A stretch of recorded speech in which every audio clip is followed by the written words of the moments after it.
Cheers and welcome to the Top 5 Goth Bands series. If you don't know, the Top 5 Goth Bands is a series I'm doing where I present 5 goth bands in 5 minutes or probably more.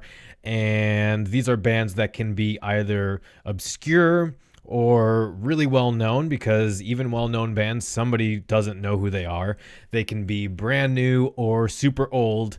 And what I want to do is bring to light some bands that are not the top 5 goth bands that always get talked about on YouTube, to give you something to listen to and check out. This is not a like Gothcast style series where I go into depth about bands. I just want to bring these bands to your attention, maybe tell you a song or two or an album that I enjoy, and then let you go free, and hopefully you'll hear something that you didn't know of before.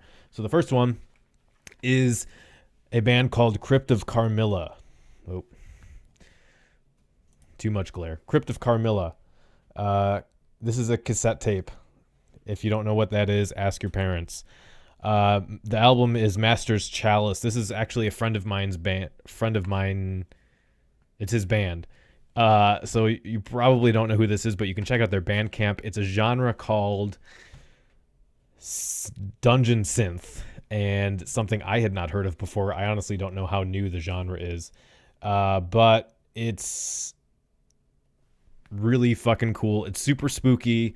It's like really kind of hammer horror gothic. It kind of made me feel young again. I don't know. It's dungeon synth kind of really describes the sound. Check it out. Next is Loch Howl. Pareidolia is the album. This is an interesting band. They're on Occult Whispers Records, and that's meaningful for a few reasons I'll get to in a second. Loch Howl is kind of like a post-punk band with a black metal, death metal inspiration. So it's really interesting. Again, check them out and see if you like it or not. Next band is Cemetery. Cemetery is a Chicago death rock band. One of the, more well-known new wave death rock bands. And the reason these are related is because one of the members of this band, Desmond, runs Occult Whispers with record label now, and he's a real cool dude. And, if you don't know who Cemetery is and you want to hear some really good, like, dark punk death rock, check them out. Really, really great shit. Love them. Next band this is number 4. What do we got? 3 minutes. Oh, man, we're making great time. This is The Lucy Show. This is a band that came out, I formed, I believe, in 83. This is their first album called Undone, which was released, I want to say, in 85. This is probably their most goth-ish realm-sounding album. It's kind of like new wave, and some of the other stuff is more rock. But it's really interesting, and it really adds that flavor to what could be considered kind of the post-punk bands of the 80s. And it has some stuff in there that you might not expect from that kind of band. And then band number 5 is Pretty Poison. This band came out in around 87. Oh man, you can see my awful screensaver background. And they're kind of like a electronic kind of new wave band, but they have much more of the stereotypical 80s sound. If you want to look up their music video, Nighttime, which is what this is, it kind of gives you a idea for what they sound like, and it's pretty cool. If you love 80s stuff and you don't know of this band, you definitely want to check them out.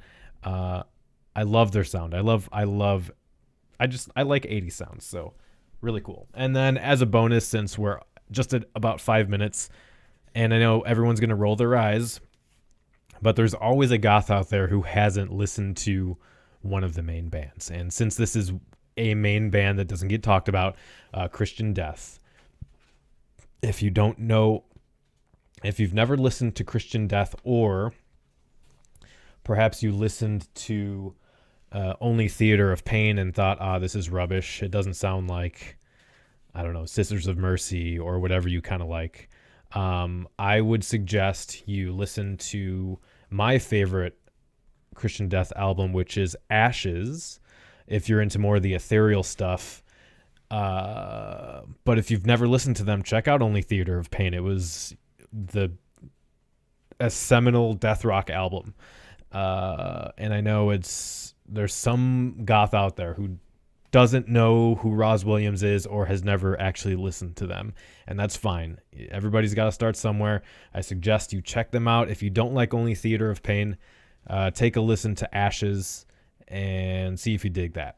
That's it. That's my top 5. We'll be back again with another 5 at a later date. Thanks for hanging out.